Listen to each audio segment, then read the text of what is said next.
শিক্ষার্থীবৃন্দ, আজকের এই স্পেশাল মাস্টার ক্লাসে সবাইকে স্বাগতম। হ্যাঁ, সামনেই পরীক্ষা, আর তাই আজ আমরা পরিসংখ্যানের খুব দারুণ একটা টপিক নিয়ে আলোচনা করতে যাচ্ছি, আর সেটা হলো কোরিলেশন অ্যানালাইসিস। একদম সোজা ভাষায় চলকগুলোর ভেতরের রসায়ন আজ আমরা এই সেশনে ডিকোড করব।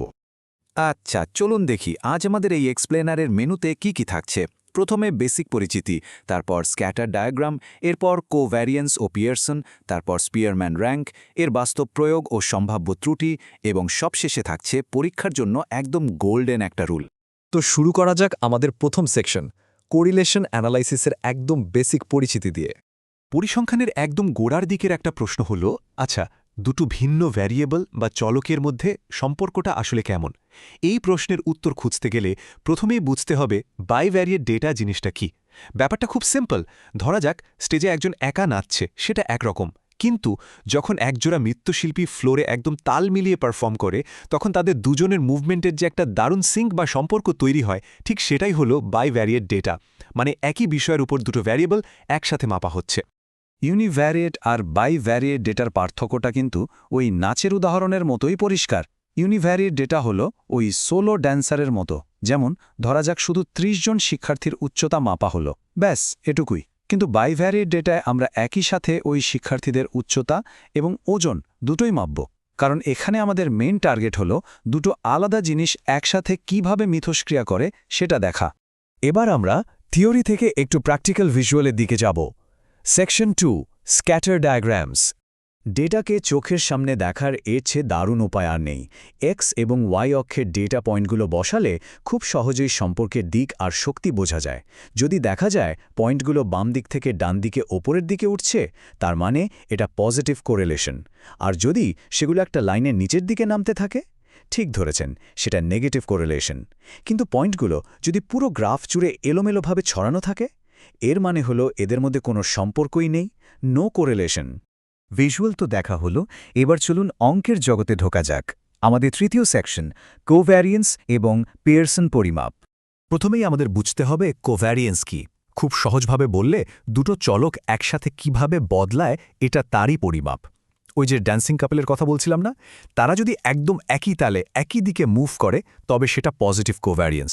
আর যদি তারা একে অপরের ঠিক উল্টো দিকে যায়, তবে সেটা নেগেটিভ। সিম্পল, তাই না?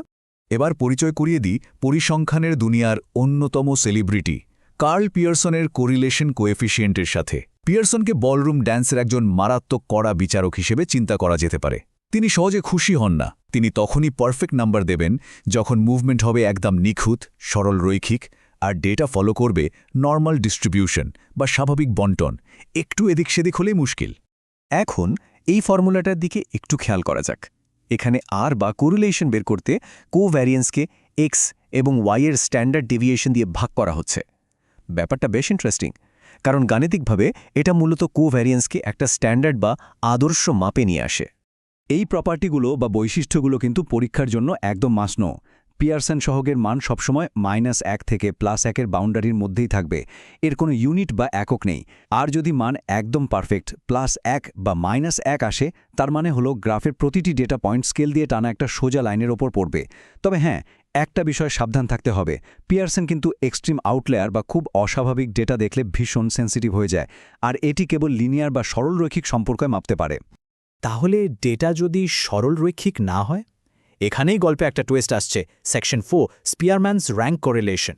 যদি আমাদের ডেটা পুরোপুরি সরল রৈখিক না হয় বা ডেটা সেটে এমন কিছু অদ্ভুত মান বা আউটলায়ার থাকে যা পুরো হিসাব ওলটপালট করে দিচ্ছে, তখন কি হবে? এখানেই মুশকিল আসান করতে চলে আসে স্পিয়ারম্যানস র্যাঙ্ক কোরিলেশন। স্পিয়ারম্যান হলেন অনেকটা ফ্রিস্টাইল ড্যান্সের বিচারকের মতো। তিনি পারফর্মারদের ছোটোখাটো ভুল বা এক্সট্রিম আউটলায়ার নিয়ে একদমই মাথা ঘামান না। তিনি নিখুঁত মানের বদলে শুধু দেখেন কে ফার্স্ট কে সেকেন্ড, অর্থাৎ তিনি কেবল র্যাঙ্ক বা ক্রমের ওপর ভিত্তি করে সম্পর্কটা বিচার করেন। সোজা কথায় সবচেয়ে ট্রিকি জায়গাটা হলো কখন পিয়ারসন আর কখন স্পিয়ারম্যান ব্যবহার করতে হবে। যখন ডেটা স্বাভাবিক বন্টনে থাকে আর সম্পর্কটা একদম সরলরৈখিক, তখন চোখ বন্ধ করে পিয়ারসন।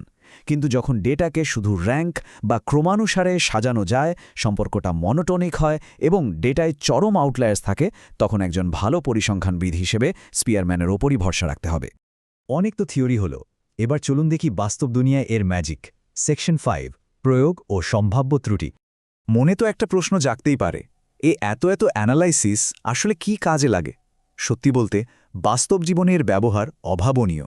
অর্থনীতিতে কোনো জিনিসের দাম বাড়লে চাহিদা কেমন কমবে সেটা বুঝতে, কৃষিতে কতটুকু বৃষ্টির উপর ফসলের ফলন নির্ভর করছে তা প্রেডিক্ট করতে, চিকিৎসাবিজ্ঞানে ওষুধের ডোজের সাথে রোগীর রিকভারি টাইমের সম্পর্ক বের করতে, কিংবা ফাইন্যান্সে শেয়ার বাজারের ট্রেন্ড বুঝতে, সব জায়গায় এই কোরিলেশনই হলো আসল গেম চেঞ্জার। চলুন এবার আর একটা দারুণ জিনিস দেখা যাক। স্ক্রিনে এই যে 0.6745 সংখ্যাটি রয়েছে, প্রোবাবল এরর বা সম্ভাব্য ত্রুটি বের করার ক্ষেত্রে এটি অত্যন্ত ভাইটাল একটা কনস্ট্যান্ট। এই মানটা ব্যবহার করেই আমরা আসলে বুঝতে পারি যে এত কষ্ট করে আমরা যে কোরিলেশনটা হিসাব করলাম সেটা কি সত্যি পরিসংখ্যানগতভাবে সিগনিফিকেন্ট, নাকি এরা শুধুই একটা ফ্লুক বা কাকতালীয় ব্যাপার। আমরা সেশনের একেবারে শেষ পর্যায়ে চলে এসেছি। Section 6, the golden exam rule. পুরো সেশনের সবচেয়ে ইম্পর্ট্যান্ট পয়েন্ট, যেটা সবসময় মনে রাখতে হবে, সেটা হলো কোরিলেশন কি কার্যকারণ বা কজেশন নির্দেশ করে, অর্থাৎ একটার জন্য কি আরেকটা ঘটছে। উত্তর হলো জোরালোভাবে না, কোনোভাবেই না। দুটো বিষয় একসাথে ঘটছে বা বদলাচ্ছে মানেই যে একটার কারণে অন্যটা ঘটছে এমনটা ভাবার কোনো কারণ নেই। পরিসংখ্যানের এই গোল্ডেন রুলটা একেবারে মাথায় গেঁথে দিতে হবে।